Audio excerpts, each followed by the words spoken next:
Well, everybody knows that that you've been joining us on our show for a series of months, and we've been at Avalon Golf and Country Club Inn and Resort. And if you haven't been out to the actual resort location out here in Howland, Warren, it's amazing what's coming. Right. So we have a new segment called Avalon Living, and our first one, we thought we'd talk to the coolest people at the pool. The coolest people ever. That's right. Way back when Squints fell in love with the lifeguard and the Sandlot. People love the lifeguards.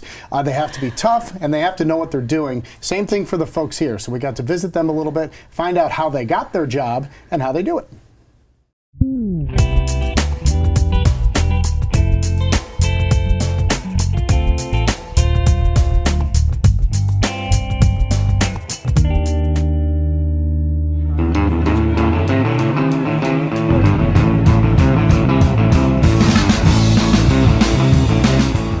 Oh, we're going to have a great summer. I'm really excited. Mike Prokop should know, summer is his business. He's been a lifeguard here at Avalon for the last 7 years. It actually helps him as he gets ready for his career as a school psychologist. It's a great opportunity to work with kids in a more relaxed environment than school.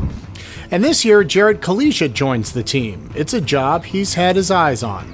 I've always admired lifeguards, and it is a really fun and interesting job, and the training was fun.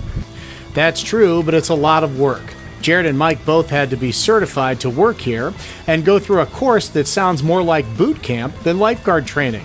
Got to do 2 written tests, swim 300 meters without stopping, carry a 10-pound brick on your chest, and then swim to the opposite end of the pool. Physically, you have to be able, and socially, you have to be able to relate to some very excited youngsters. Reminding kids not to run, talking to kids about proper safety procedures within the pool, on the deck, just kind of being the bad guy sometimes, but that's really an essential part of the job. Constantly scanning the pool, making sure you have eyes on different parts of the pool, especially if you're in a further end, making sure you have eyes down here, whether that's walking around roaming the pool deck or having a coworker come and check on a less supervised spot for you. The other part, be aware. Always watching, always looking, just in case. The most important things to look for are passive drowners. So if you see somebody that's very exhausted and they're continuing to go, they might just slip under the water and not be thrashing around like I would say, the active drowners.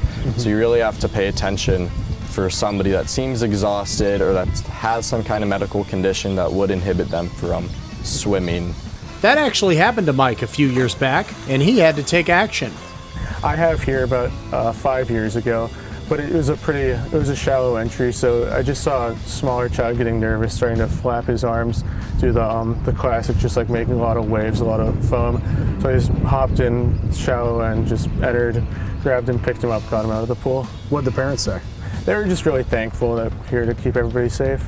Every lifeguard is a little bit different, but they all have secrets to keep themselves alert in the lazy dog days of summer. I would say that alertness is maybe a better word than stressed out. There's just there's no time to be messing around, no time to be daydreaming on this job. I work about 7-hour shifts, so I don't like to sit down too much, so I think that really helps keep myself alert, just always walking around the pool. I use hand squeezers to just keep myself in the game, my head in the game, and it's a good way to get your grip strength up. So how about some tips from the guards to ensure a summer of fun in the sun? Just for the summer months, make sure your kids are drinking a lot of water. That's just a good hydration tip. Kind of be respectful and, again, have common sense. I mean, if the pool's 5 feet deep, then don't dive in. If you know you're getting exhausted, then swim to a shallow end or just get out of the pool. And then make sure your kids know who the lifeguard is. Then kind of just reinforce the rules that we have for the pool, because we can't keep track of everybody. Don't push yourself too hard and just kind of have common sense. But really just know your skill set, make sure you know your kid's skill set, and just follow directions and we'll all have a good time. I know we're all looking forward to it. Well, I have to say, Michael, we have some of the best people. You know, we have almost 40 lifeguards at our different locations. Now, I didn't know this. Pennsylvania has different laws than Ohio. You don't have to have a lifeguard at a pool in Pennsylvania. Avalon does. They want the safety to be forefront for their customers and their guests and things like that. But Ohio, you do have to have a lifeguard. Pennsylvania, you don't. How about my first job ever was a lifeguard? How did it go? Save great. some lives? It's good. I didn't ever have to save a single life, thank God. That's the best. Yeah. And a pretty good tan that summer? Yes. Yep. Better than the one right now, anyway.